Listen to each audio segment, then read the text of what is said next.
নমস্কার, কেমন আছেন সবাই? সোনার স্টাডি ব্লগে আপনাদের আবারও স্বাগত জানাই। আশা করছি আপনারা ভালো আছেন। আপনাদের আশীর্বাদে আমরাও ভালো আছি। গোবিন্দর আশীর্বাদে ভালো আছি, সুস্থ আছি। তাই ভাবলাম আপনাদের সঙ্গে নতুন আরেকটি ব্লগ শেয়ার করা যাক। তো চলুন, এখন বাজে প্রায় 8:30 বাজতে চলেছে। আমার স্নান হয়ে গেছে। এদিকে আমার শাশুড়ি মা পুজো দিয়েছে। এখন বাইরে পুজো দিচ্ছে। দেখুন আমার গোপাল, এই দেখো মা বাইরে তুলসী বেদিতে পুজো দিচ্ছে। আজ অক্টোবরের 5 তারিখ। আর এর আগে তো আপনাদের সঙ্গে শেয়ার করেছিলাম পুজোতে বাড়িতে এসেছি, তো এখনও যাওয়া হয়নি। তো এখানকারই ভাবলাম বাড়ির একটা ব্লগ শেয়ার করা যাক। ব্লগগুলো করে করে খালি গ্যালারি ফুল হয়ে গেছে, কোনো কিছু এডিট করাও হচ্ছে না, পোস্টও করা হচ্ছে না। এদিকে দেখো বৃষ্টি হয়ে উঠোনটা একদম কী অবস্থা, খালি জলে জল হয়ে গেছে, যখন তখন খালি স্লিপ খাচ্ছে।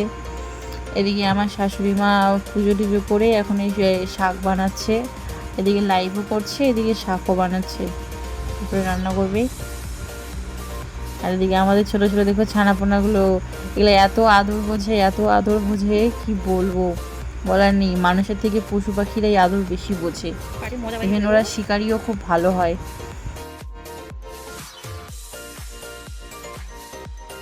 আর এই যে মায়ের ছায়ে, এরা খালি ওদের সামনে গেলে পরেই শুধু মনে করবে যে ওদের জন্য খাবার নিয়ে আসা হয়েছে। এত কি যে বোঝে বাবা। এই দেখো আমার শ্বশুর শাশুড়ি দুজন মিলে গরুর দুধ দোয়াচ্ছে। আমার শাশুড়ি দুধ বানাচ্ছে আর আমার শ্বশুর গরুর গলায় হাত বুলিয়ে দিচ্ছে। গ্রামের এই জিনিসগুলো খুব ভালো না, একদম ন্যাচারাল জিনিস খাবার যায় এখানে।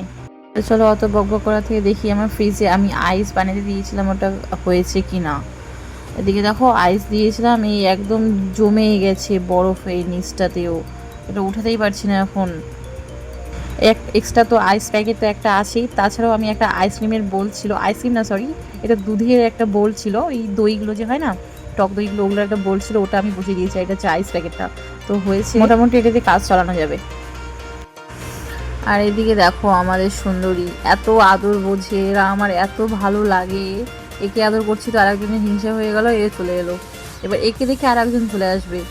এরকম করেই যখন একজনকে আদর করবে সবাইকে আদর করতে হবে, নইলে হবে না। এদের আদর করলে তো এই বড়টা তো আছেই, ওই তখন তাকিয়ে থাকবে আমাকে আদর করছে না। এই দেখো মা আর ছেলের কত ভালোবাসা, দেখেছো? সকাল থেকেই না ওয়েদারটা এত অন্ধকার হয়ে আছে। আমরা ভেবেছি আজকে একটু বিকেলবেলা গঙ্গারামপুর যাব, বাট ওয়েদারটা এত ড্যাম হয়ে আছে, চারিদিকে অন্ধকার। দেখো এখন প্রায় সকাল 9টা বাজে, কিন্তু দেখে কি মনে হচ্ছে সন্ধ্যা লেগে গেছে, এরকম অন্ধকার হয়ে আছে চারিদিকটা। আর তো বৃষ্টি তো থামার নামই নিচ্ছে না।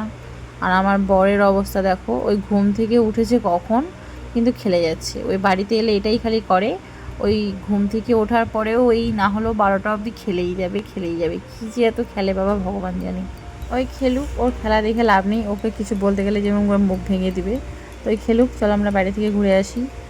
এদিকে আমার দেওরও উঠে পড়েছে, ও এবার ব্রাশ করছে। ওই ভেবেছে ওরা আমি ফটো তুলছি, ওই জন্য পোজ দিয়েছে, বাট যখন দেখছে ফটো না, তখন আবার ব্রাশ করতে কন্টিনিউ করলো। আর এটা হচ্ছে আমার ঠাকুমা শাশুড়ি, আর পেছন দিকে যেটা আছে ওটা হচ্ছে দাদু শ্বশুর।